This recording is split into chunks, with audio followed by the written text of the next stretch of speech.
After 6 months of dropshipping, I finally found my first winning product. And in this video, I'm going to be showing the exact tactic I used to find my first winning product, so you can start finding more winners as well. So without any further ado, let's get into it. So this is my store basically. I did around $1,400 in around roughly 4 days with a pretty good conversion rate. This is actually a very, very good conversion rate.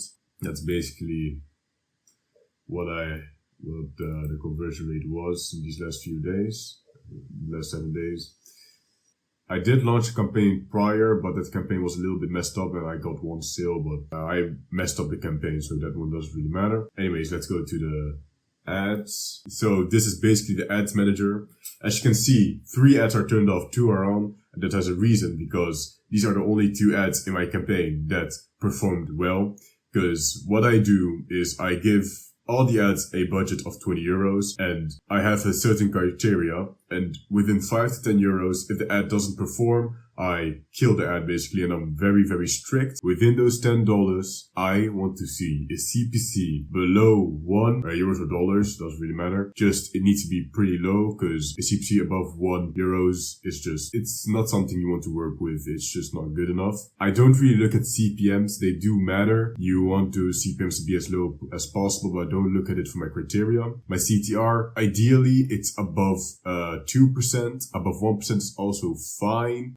Below 1%, that's also when I usually kill the ads. And if it has no conversions until the $10, I kill the ads. Basically with TikTok ads, you know if an ad is good or not. TikTok will tell you, and you can probably wait around, try to wait until it optimizes, but it's almost always just a waste of your money and your time. So that's why my criteria are very strict with TikTok. You don't want to fall into the trap of letting your ad spend even though it's not delivering. So that's why I ended up with only 2 ads remaining, ad 3 and ad 5. Ad 3 is an ad between 20 and 30 seconds. And ad 5 is an ad between 30 and 40 seconds. And basically what I did for my testing campaign was I had 1 ad with no talking around 10 seconds long. The second ad was an ad between 10 and 15 seconds. Third ad 20 to 30. Fourth ad was 10 and 20 again. And fifth ad was around 40 to 50 seconds of speech. You want to make sure your ads are completely different. So you test a lot of different concepts basically. And the easiest way I found to do that is just with length. Because a certain audience has a better attention span than the other audience. And yeah, that's basically what I did. So the first day, the 2 ads I kept on. I didn't change the budget at all. And on the second, third, and fourth day, I attempted to increase the budget a little bit per sale. I kind of did it in a scuffed way. Basically what I did is increase the budget, and at the end of the day I would change it back to 20 euros. I did it basically for every day, but I didn't really surf scale in the best way possible. So the plan is basically I'm going to launch a new campaign with ads with the same concept as these 2 ads which are still on. Basically with the same length and the same concept, and I'm going to try to surf scale that up so I can hopefully get a lot more sales. One thing I also noticed is that the stats got a little bit worse over time. As you can see, the cost per conversion is around almost 19 euros. Like, it isn't the worst, it isn't the best either, but it's something I can work with, definitely. So yeah, that's basically it for the ads. So you guys are probably wondering, what changes did I make to my tactic and how did I basically do this? So it all started with the way I go about my product research. This time, I really wanted to find a trend. Because when a product is trending, that means a lot of people want the product. There's a lot of desire to get the product. And this was something I wasn't doing prior. So I thought that this time, I'm gonna focus on that. I'm gonna find a trending product or a trend, and I'm gonna try to sell towards that. So I got on my phone. What I basically did was typed in certain niches. So for example, I typed in pet gadgets and I would just scroll, and I would use the filters of TikTok to filter it to maximum like 6 months ago, 12 months ago at max. And just look at the videos that had the most likes, the most views, and just a lot of engagement. and I would look at the comments and see what people would comment about that. And I did this for a lot of different niches. And eventually I found one in the women's skincare space, which was a new product which I hadn't seen before. So what I did after that was I typed in TikTok and I tried to look for an old video, and the oldest video I could find was a video of 4 months ago, which meant this product was very, very new, and it was still going trending. Like, there were videos with millions of views and a lot of likes, so that's a very good indicator that a product is doing well.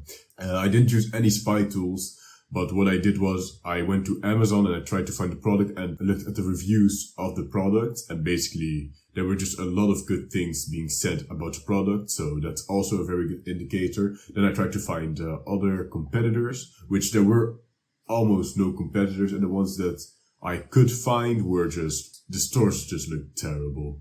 I basically saw an opportunity to be one of the first to market this product in a modern, clean way. So that's when I basically decided that I was going to use the product. I looked at the reviews and I made a Google Sheets document. So I made a custom avatar about the customer I was catering towards. I also used the TikTok comments, and basically I had this document with the ages, the interests, and the problem they wanted to be solved, and why they thought this was a good product. And doing this was very, very important, because if you don't do this, you will basically create a store which is just like for everyone, basically. It doesn't have a specific person in mind you want to advertise to. And because of this, your store will be very general, which you think is good because you appeal to more people, but actually you appeal to less people because you don't appeal to a specific kind of group, basically.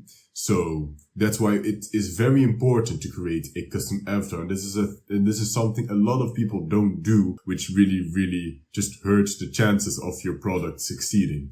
So I created that sheet, and then I started the copywriting for my website, and I just used the sheet as a reference. So I didn't just use ChatGPT or another AI, which I usually do use, because I have realized that if you ask ChatGPT to create a website for you, it will just create the most basic ass website it can. Like, ChatGPT is a very, very good tool. Don't get me wrong. Like, I did use ChatGPT in a lot of ways for my site, but for your copywriting, you really have to sit down and just type that shit out yourself and then ask ChatGPT to improve the grammar or fix all the spelling mistakes you've made.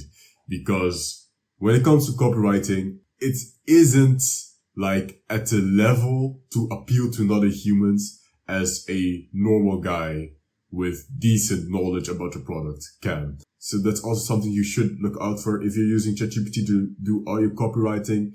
I would highly recommend to reconsider doing that, or at least make a custom avatar and give that to ChatGPT so it knows to which audience you want to cater to, basically. For the product images, I used ChatGPT to create these custom images. ChatGPT has basically this new feature, so it can generate almost anything, basically, if you give it a correct prompt. So what I did was I used another AI, Claude AI. I used Claude AI to help me create a good prompt for ChatGPT, and then I gave the prompt to ChatGPT to create my images. Like, I'm gonna show you a few images I've generated for ChatGPT for other products I've used, and this tool is so very, very powerful. If you're not using ChatGPT to generate images for your website, if you're dropshipping, like, you are missing out, I'm telling you. Because with ChatGPT, you can really create these high quality images, which make your website really look like a brand instead of just a random AliExpress copy shitstorm. You really, really should be using this image generative tool, and I'm going to be making a tutorial about that very, very soon, about how you can create high quality product images. But yeah, I use ChatGPT to create these images for me, and I really tried to make it look like a brand. So I had a specific color theme. I put the logo of my brand on the product and just made it look as branded as possible. Again, usually you don't go over the top with these things, but in the past I used to not do this because I thought if a product works, a product just works. Like, I don't have to go over the top. I don't have to do all the extra stuff. And I'm only realizing now that if you want to succeed in dropshipping, you need to understand that you're competing with a lot of people. And you are trying to sell towards a human with their real money. If anything, if something looks shit about your store, about your ads, about something, they will just immediately just click off.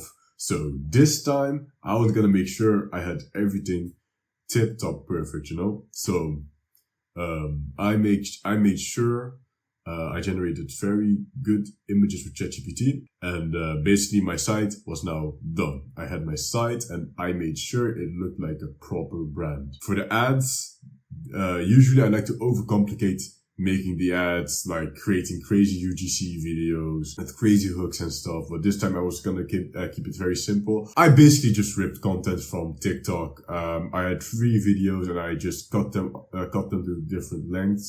And yeah, I used those as my ads. And basically all I did was I kept the video almost completely the same. I only added a hook, which was just a few captions on the top, and at the end, like, swipe left. That was basically all I did. Very simple. And yeah, I launched the ads, and yeah, that's how I basically got what I got, which I'm very, very happy with. If you've been subscribed to my channel for a while, you know that I have had, you know, a lot of hardships with dropshipping, but in the end, if you never give up, everybody can do this. This definitely is just the beginning, first winner, and I'm gonna try to make something bigger out of this. So hopefully the product lasts. If it doesn't, it doesn't. It doesn't really matter. That's basically the tactic I used, but I will be making a more detailed video about this exact tactic, this exact framework, where I will go step by step showing you how you do this, so you guys can also replicate what I basically did.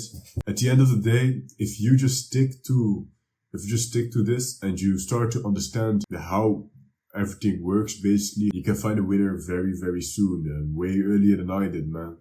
Did not have to take 6 months, but hey, everybody has their own pace. So yeah, that's basically how I found my first winner. So I'm gonna be launching my new campaign very soon. Hopefully that one delivers as well. If you want any other specific tutorial, comment it down below. I will definitely be taking a look at those. Very soon I'll make a new video about this exact tactic, where I will show you everything step by step, basically going over everything and showing you how to do this exactly. So yeah, that one is in the works already, so don't miss that one.